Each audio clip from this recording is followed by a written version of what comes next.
Welcome back to Time and Again. Like everything else, cartoons aren't what they used to be. Whatever happened to the good old days? There was a time when adults and kids alike cried when Bambi's mother died. Come on, fly! Open them ears! And we all wanted to know that an elephant could fly.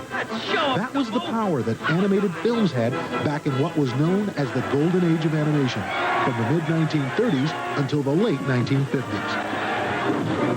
When it came to animated shorts, those 6-minute cartoons that filled the bill on a double feature, Tom and Jerry epitomized that golden era of animation.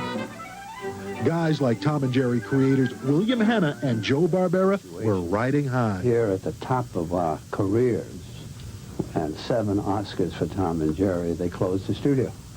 He said, wait a minute, what is that all about, you know? It was all about money. You see, the average 6-minute cartoon cost about $30,000 to $35,000 to produce back then. When we first started in television, we had to do the same thing for about $5,000. Other studios, like Warner Brothers, had successful animation units.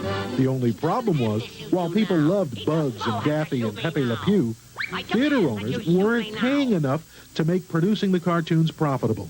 So one by one, the studio animation units shut down, with Warner's being the last in 1961.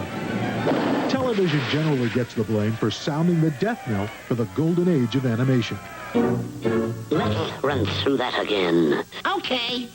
For those of us who still remember Bugs, Daffy, and the greatest tag team ever, Wile E. Coyote and the Roadrunner, there's good news. There is a renaissance, if you will. Within the last 5 years, more and more audiences are responding to good old classic animated films, like those from former Disney animator Don Bluth. An American Tail and The Land Before Time started attracting audiences and box office sales. Al Roker on the cartoon beat in 1990.